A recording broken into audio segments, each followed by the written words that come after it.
Group के लिए Z token लाए हैं। मुझे माफ करें, लेकिन क्या मैं आपकी पहचान का परीक्षण कर सकता हूं? जरूर। शिवम ने हाँ में सिर हिलाया। जतिन को एक नजर देखते ही शिवम बता सकता था कि वो एक साधारण बूढ़ा आदमी नहीं था। इसे देखकर एक बात तो साफ थी कि जतिन आनंद तक्षक विद्या की दुनिया में एक विशेषज्ञ थे। जवाब में सिर हिलाने के बाद जतिन ने अचानक अपनी कलाई को हिलाया और एक जेड गेंद को रोल करते हुए फेंका, जो हवा में घूमती हुई तेजी से शिवम की ओर जा रही थी। अचानक हुए हमले के बावजूद शिवम ने तेजी से अपनी तरफ आती हुई उस जेड बॉल को नंगे हाथों से पकड़ लिया और अपनी सीट पर बैठ गया। और जैसे ही उसने अपनी मुट्ठी खोली, उसकी उंगलियों के बीच से जेड धूल का ढेर फिसलने लगा। इस अप्रत्याशित दृश्य को देखकर नितिन की आंखें चमक गई। जतिन आनंद की अभिव्यक्ति भी फीकी पड़ गई और वो खुद से बुदबुदाए, एक आंतरिक शक्ति विशेषज्ञ इतनी कम उम्र में? कहीं ये उस इंसान का वंशज तो नहीं?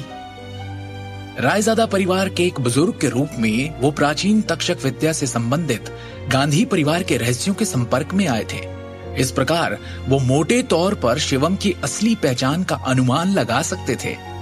जतिन आनंद ने झुककर सम्मान पूर्वक कहा, मैं रायजादा परिवार की तीसरी शाखा का बड़ा जतिन आनंद आपका अभिवादन करता हूं, महान Elder. Nitin Raizada great Elder का अभिवादन करता है, नितिन ने गंभीर स्वर में कहा।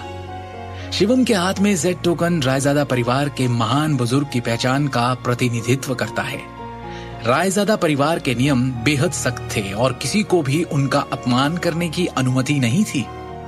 अपनी पहचान स्वीकार किए जाने के बाद शिवम ने थोड़ा सिर हिलाया। द ग्रेट एल्डर इस बार ईस्ट ब्रांच ग्रुप में आए हैं।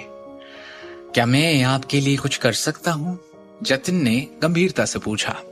और उनके इस सवाल पर शिवम के अंदर हजारों बातों का तूफान सा उठ पड़ा। शिवम को पता है कि वो रायजादा ग्रुप के ऑफिस में क्यों आया है, उसे उनसे क्या मांगना है।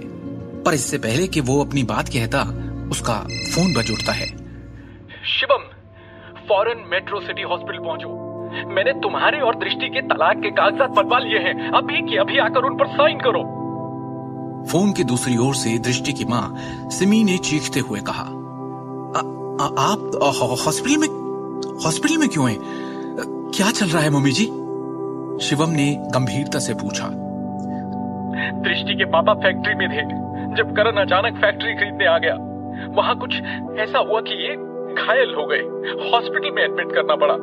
करण और दृष्टि में भी बहस हुई और दृष्टि बेहोश हो गई। करण अब भी गुस्से में है। कर्ज के भुगतान के लिए जबरदस्ती हमारा घर बेचने पर तुला है। बस एक शर्त पर हमें बख्शने को तैयार है कि दृष्टि तुम्हें तलाक दे दे। हम ये सब और नहीं सह सकते। भगवान के लिए उसे तलाक दे दो। सिमी विनती करते हुए रो पड़ी। मैं वहां पहुंचता हूं, कहकर जैसे ही शिवम ने फोन रखा, उसका चेहरा भावहीन सा हो गया। दृष्टि बेहोश हो गई? शिवम की आंखों में ऐसा क्रोध उमड़ पड़ा जैसा आज तक कभी किसी ने नहीं देखा। उसने जतिन और नितिन की ओर देखते हुए शांति और अधिकार के साथ कहा, मैं चाहता हूं कि पूरी की पूरी नारंग एम्पायर दिवालिया हो जाए, वो भी एक दिन के अंदर। ग्रेट एल्डर, आपकी आज्ञा सर आंखों पर। नितिन रायजादा ने सम्मानपूर्वक उत्तर दिया। दिल्ली के सबसे बड़े मेट्रो सिटी हॉस्पिटल में शिवम जल्दी से कमरा नंबर 608 में पहुंचा। जानते हो ना क्यों हो रहा है ये सब हमारे साथ? क्योंकि तुमने करण के साथ बदतमीजी की।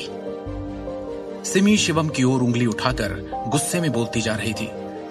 अरे क्या जरूरत थी? पंगा उसके साथ करने की सोची जाती है जो आपके बराबर की हैसियत का हो। तुम क्यों अपनी हैसियत भूल जाते हो बार बार? क्यों जलील किया करण को पार्टी में? इल्जामों की इस बौछार में भी शिवम चुप रहा। उसने बस अस्पताल के बिस्तर की ओर देखा। बिस्तर पर लेटे हुए उनके ससुर अखिल नारंग थे। आपको चोट कहां लगी? शिवम ने चिंतित स्वर में पूछा। घाव अंदरूनी है, घबराने की बात नहीं, अखिल ने दर्द भरी आवाज में कहा। शिवम की आंखों में अपने लिए चिंता देखकर दृष्टि बोल पड़ी। मैं ठीक हूं। पापा की मजदूरों से बहस हो गई, उन्हें पीटा गया। ये तो अच्छा हुआ किसी तरह उन्होंने अपना बचाव कर लिया। हालांकि शिवम का दिल गुस्से से भर गया था। उसने ये पूछने से पहले खुद को शांत किया, फैक्ट्री में एग्जैक्टली हुआ क्या था? दृष्टि इस बारे में बात नहीं करना चाहती थी। उसने बस एक भारी सांस भरी। पता नहीं करण को फैक्ट्री के लेनदारों के अधिकार कैसे मिले, या फिर वो कब कैसे सबसे बड़ा लेनदार बन गया। वो मजदूरों को फैक्ट्री की सारी मशीन तोड़ने फोड़ने के लिए उकसाने लगा। मैंने और दृष्टि ने उसे समझाने की कोशिश की, पर वो हंसता रहा हम पर। फैक्ट्री की सारी मशीन उठवा ली उसने। फैक्ट्री खत्म हो गई, घर भी जल्दी ध्वस्त हो जाएगा। बहुत निर्दयी हैं वो लोग, और हम क्यों उनका निशाना बने? सिर्फ तुम्हारी वजह से शिवम, सिर्फ तुम्हारी वजह से। बोला उसने कि वो तुम दोनों का तलाक चाहता है। मैंने तो हां कर दी है। अब तुम में थोड़ी शर्म है तो साइन कर दो इन पेपर्स पर। सिमी ने निर्दयता से कहा। बस करो सिमी, बिस्तर पर लेटे हुए अखिल ने गहरी आवाज में कहा। हर बात का दोष शिवम को देना बंद कर दो। ये सब जिसके कारण हो रहा है वो मैं हूं जो अपना परिवार संभालने में सक्षम नहीं है। वो मेरे भाई का बेटा है जो हमें हंसी का पात्र बनाने के लिए हमें बर्बाद करने पर तुला है। इस बार मैं अपनी बेटी की बात सुनूंगा।